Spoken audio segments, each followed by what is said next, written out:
Election season. And you know what that means. Everyone's suddenly an expert on election security. Right. My feeds are wild right now. People saying it's rigged, others the most secure ever. It's a lot. It's definitely a hot topic. So how worried should we be about election integrity? You guys sent in a ton of articles. It's time for a deep dive. Yeah, especially with mail-in ballots out, early voting soon. Yeah. People are definitely concerned. Makes sense. And a lot of what you sent over is about that Jen Easterly interview, right? The head of CISA. Right. Cybersecurity and Infrastructure Security Agency. Acronyms. But she made some pretty bold claims. She did. Seems super confident that no foreign government, no way, could actually change a U.S. election result. Whoa, hold on. Not just interference. She's talking full-on rigging and dismissing it. No mincing words. Her quote was, "Malicious actors, even if they tried, could not have an impact at scale such that there would be a material effect on the outcome of the election." Okay, that's a mouthful from someone in her position. Yeah.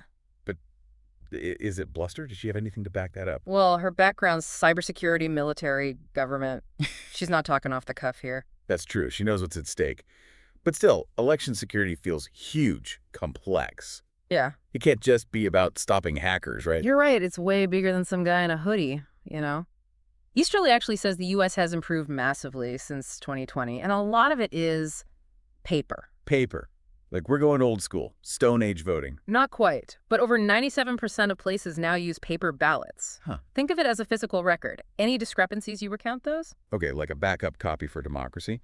But couldn't someone tamper with the paper itself? That's where the security layers come in. Chain of custody, audits, every step's documented, like a crime scene. Plus, the systems themselves are rigorously tested. So not just one lock on the door, we're talking lasers and motion detectors. Exactly. And beyond even the tech, you've got the election workers themselves that keep it all running smoothly. Unsung heroes. Seriously, always hearing about candidates, campaigns, but the people making voting happen, they need more credit. 100%. And they're under so much pressure, scrutiny, even threats these days. Which brings up another thing Easterly stresses, the human element. Right, because even if the systems are safe, you've got misinformation messing with voters' minds.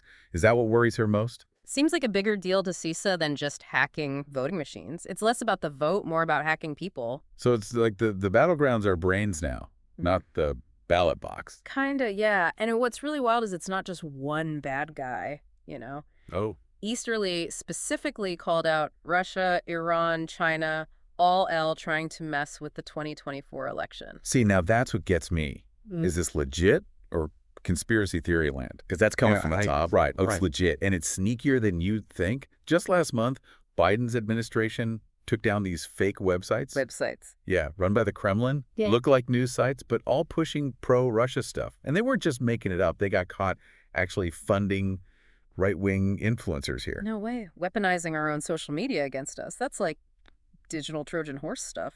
Exactly. And it's not just Russia. Last week, charges against 3 Iranians, hacking campaign systems, stealing info, then spreading more misinformation through fake accounts. Man, so it's like we're under attack from all sides. Can you even trust anything you see online anymore?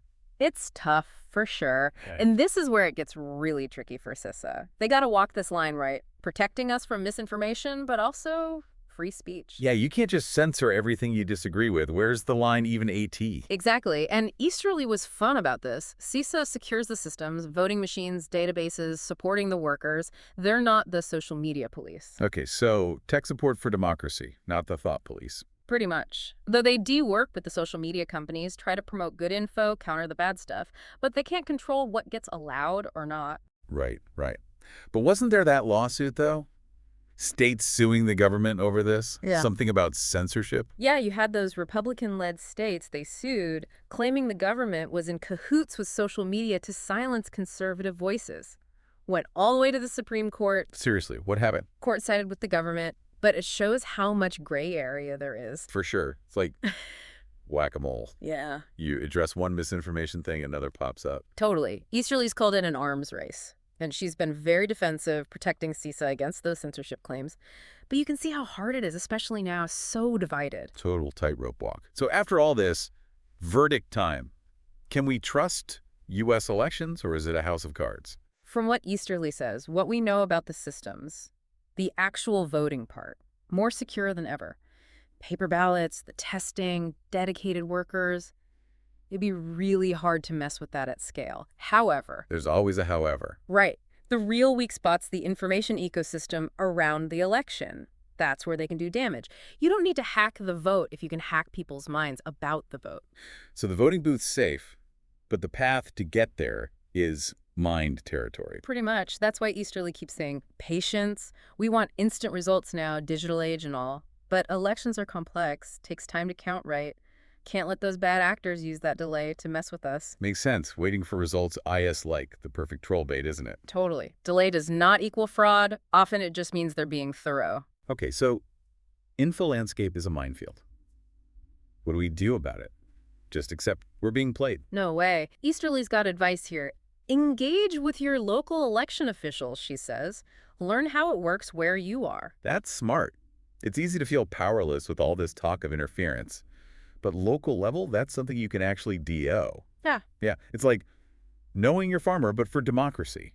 Instead of the online freakout, talk to actual people. Exactly. And she even says, volunteer as a poll worker. Imagine how much more confident you'd feel seeing it firsthand. Oh, for sure. To actually be there.